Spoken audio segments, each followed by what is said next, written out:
దేవునికి స్తోత్రం. మీ అందరికీ నా హృదయపూర్వక వందనాలు తెలియజేస్తున్నాను. మరొక ఉదయకాల ప్రార్థనలో దేవుడు మనకి ఇచ్చినటువంటి ధన్యతను బట్టి ఆ, మీ అందరికీ నా హృదయపూర్వక వందనాలు తెలియజేస్తున్నాను. సరే, సామెతల గ్రంథము 3వ అధ్యాయము కొన్ని వచనాలు మనం ధ్యానిద్దాం. నా కుమారుడా, 1వ వచనం, నా కుమారుడా, నా ఉపదేశం మరొకము, నా ఆజ్ఞలను హృదయపూర్వకముగా గైకొను. అవి దీర్ఘాయువును సుఖజీవనముతో గడుచు సంవత్సరములను శాంతిని నీకు కలుగజేయను. అవి దీర్ఘాయువును సుఖజీవనముతో గడుచు సంవత్సరములు శాంతిని నీకు కలుగజేయను. ఈరోజు దేవుని బిడ్డలారా, మన జీవితంలో దేవుని యొక్క ఉపదేశం, ఆయన ఆజ్ఞలు మనము హృదయపూర్వకముగా గైకొనాలి. కాబట్టి ఇలాగ చేస్తే దీర్ఘాయుష్యం మనకు వస్తుంది. అంత మాత్రమే కాదు, సుఖజీవనంతో గడుచు సంవత్సరములు శాంతి నీకు దేవుడు కలగజేస్తాడు. అందుకే మన జీవితంలో 127వ కీర్తనలో ఒక మాట ఉంది. వాళ్ళు వేకువనే లేచి చాలా రాత్రి అయిన తర్వాత పండుకొనుచు కష్టార్జితమైన ఆహారం తినుచుండుట వ్యర్థమే.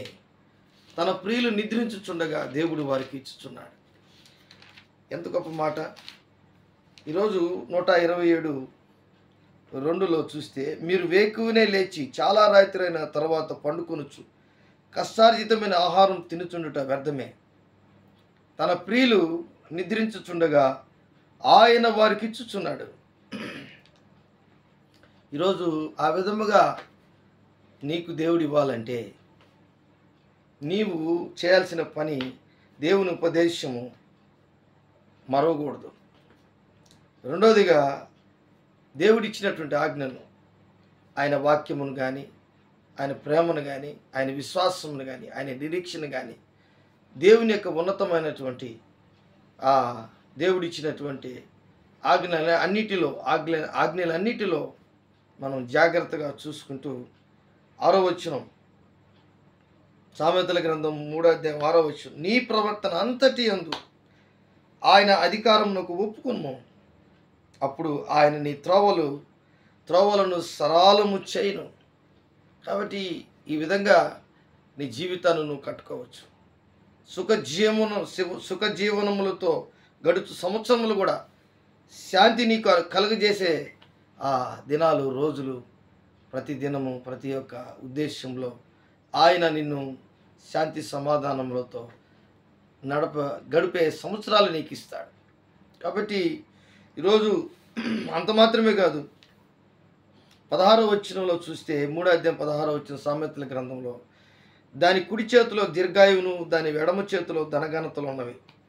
నువ్వు సంపాదించుకున్నటువంటి జ్ఞానం, దేవుని యొక్క ఆజ్ఞ, దేవుని యొక్క అభిషేకం, దేవుని యొక్క కృప, దేవుని యొక్క దయ, దేవుని యొక్క సంపూర్ణత, అవన్నీ కూడా యేసుక్రీస్తు దేవుని శక్తియు దేవుని జ్ఞానమునై ఉన్నాడు. ఆ జ్ఞానము నువ్వు సంపాదించుకున్నప్పుడు ఏం జరుగుతుందంటే, నీ కుడి చేతిలో దీర్ఘాయుష్ ఉంటుంది, ఎడమ చేతిలో ధనఘనతలు ఉంటాయి. ఇది దేవుడు నీకు అనుగ్రహించే ఆ దీర్ఘాయువు, సుఖజీవనములతో గడుపు సంవత్సరములు, శాంతి.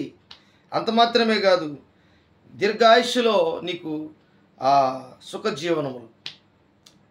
చాలామంది ఏం చెప్తారంటే 91వ కీర్తనలో, నరుని ఆయువు 70 సంవత్సరములు, అధిక బలం అయితే 80 సంవత్సరములు, అయినను ఆయాసము దుఃఖమే అని చెప్తారు. ఆయాసము దుఃఖమే అని చెప్తారు. నిజమే, అది 90వ కీర్తన, మోషే కీర్తన అది.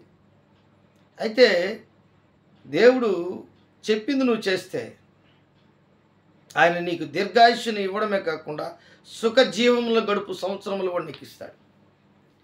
దావీదు ఒక మాట చెప్తాడు 71వ కీర్తనలో, ఒక అద్భుతమైన మాట అది. ఆయన జీవితంలో 70 సంవత్సరాలు బ్రతికాడు, కానీ ఆయన 70 సంవత్సరాలు బ్రతికిన 1000 సంవత్సరాల కంటే గొప్ప పనులు ఆయన చేశాడు. చూడండి, 5వ వచనంలో అంటాడు, 71వ కీర్తన 5వ వచనంలో, నా ప్రభువా యెహోవా నా నిరీక్షణాస్పాదము నీవే, బాల్యము నుండి నా ఆశ్రయం నీవే. ఎంత గొప్ప విషయం. ఈరోజు బైబిల్లో సమూయేలు మనకు కనబడతాడు, అలాగే తిమోతి కనబడతాడు. తిమోతి, నువ్వు బాల్యము నుండి దేవుని వాక్యాన్ని బాగా ఎరిగిన వాడివి, పెద్దల హస్త నిక్షేపణ చేతను అభిషేకించబడినటువంటి వాడు, వాక్యము చెప్పగలిగినటువంటి వాడు, నువ్వు దైవజనుడు అని చెప్పాడు. అలాగే బాలుడు సమూయేలు మనుషుల దయందును దేవుని దయందును వర్ధిల్లను అని ఉంది.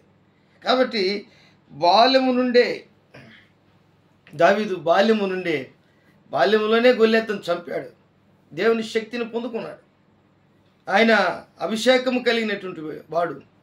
యెషయా కుమారులందరిలో ఆయన కడసారి వాడు. కానీ ఆయన జీవితంలో సమూయేలు వెయిట్ చేశాడు, ఆయన కోసం ఎదురు చూశాడు.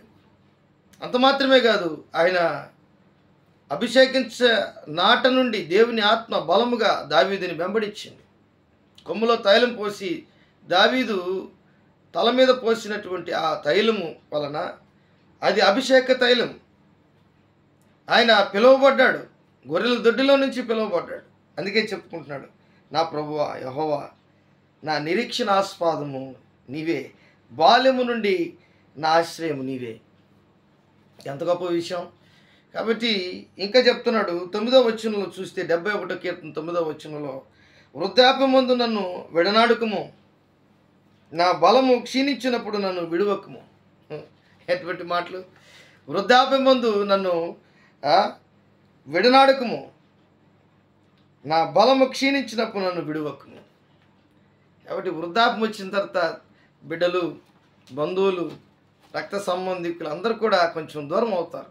ఎందుకంటే నిన్ను చూడాలంటే కొంచెం పని కట్టుకుని రావాలి, నీ దగ్గరికి రావాలంటే ఏదో ఒక టైం రావాలి. కానీ అలాంటి పరిస్థితిలో దేవుణ్ణి మనం ఆశ్రయించే వారంగా ఉండాలి.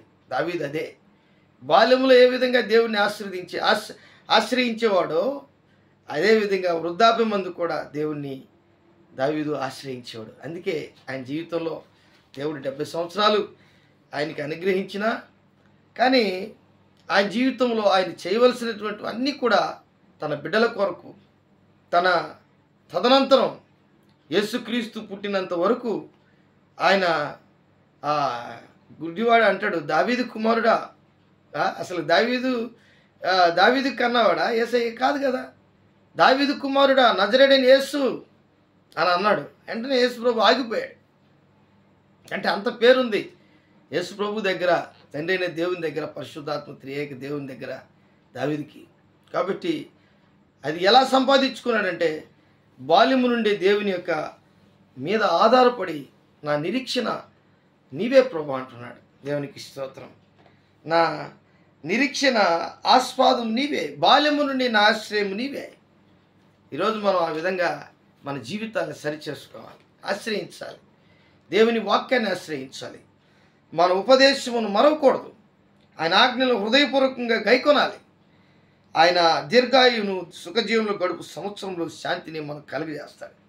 అంత మాత్రమే కాదు, నువ్వు 24వ వచనం 3వ అధ్యాయం సామెతల గ్రంథం 24వ వచనంలో, పండుకున్నప్పుడు నీవు భయపడవు, నీవు పరుండి సుఖముగా నిద్రించదవు. ఎంత సంతోషం. నీ వృద్ధాప్యములో కానీ, మధ్య వయసులో కానీ, బాల్య వయసులో కానీ దేవుని నువ్వు ఆశ్రయిస్తే ఎలాగుంటుందంటే నువ్వు భయపడకుండా, జడేయకుండా, భయపడకుండా సుఖ నిద్ర నీకు దేవుడిస్తాడు. దేవుడి వాక్యాన్ని దీవించి ఆస్వాదించునుగాక. ప్రార్థన చేసుకుందాం. ప్రేమ నమ్మకం కలిగినటువంటి నా యేసయ్య, ఎంతమంది వీడియో చూస్తున్నారో వారందరిని బట్టి నీకు వందనాలు. అవును ప్రభువా, ఎవరైతే ప్రభువా నీ వాక్యం మీద, ఉపదేశం మీద ఆధారపడతారు, ఆ వాక్యానికి కట్టుబడి జీవిస్తారు, వాక్యానికి లోబడతారు, అన్ని విషయాల్లో మా ప్రవర్తన అంతటికీ నీకు అధికారము నీకు ఇస్తామో ప్రభు. అప్పుడే మా జీవితంలో సుఖ జీవములను గడుపు సంవత్సరములను, శాంతిని మీరు మాకు దీర్ఘాయుష్ను అన్ని అనుగ్రహిస్తారు. అందును బట్టి నీకు వందనాలు చెల్లిస్తూ నజరేయుడైన యేసు నామములో అడిగి వేడుకుంటున్నాను తండ్రి. Amen, amen, amen.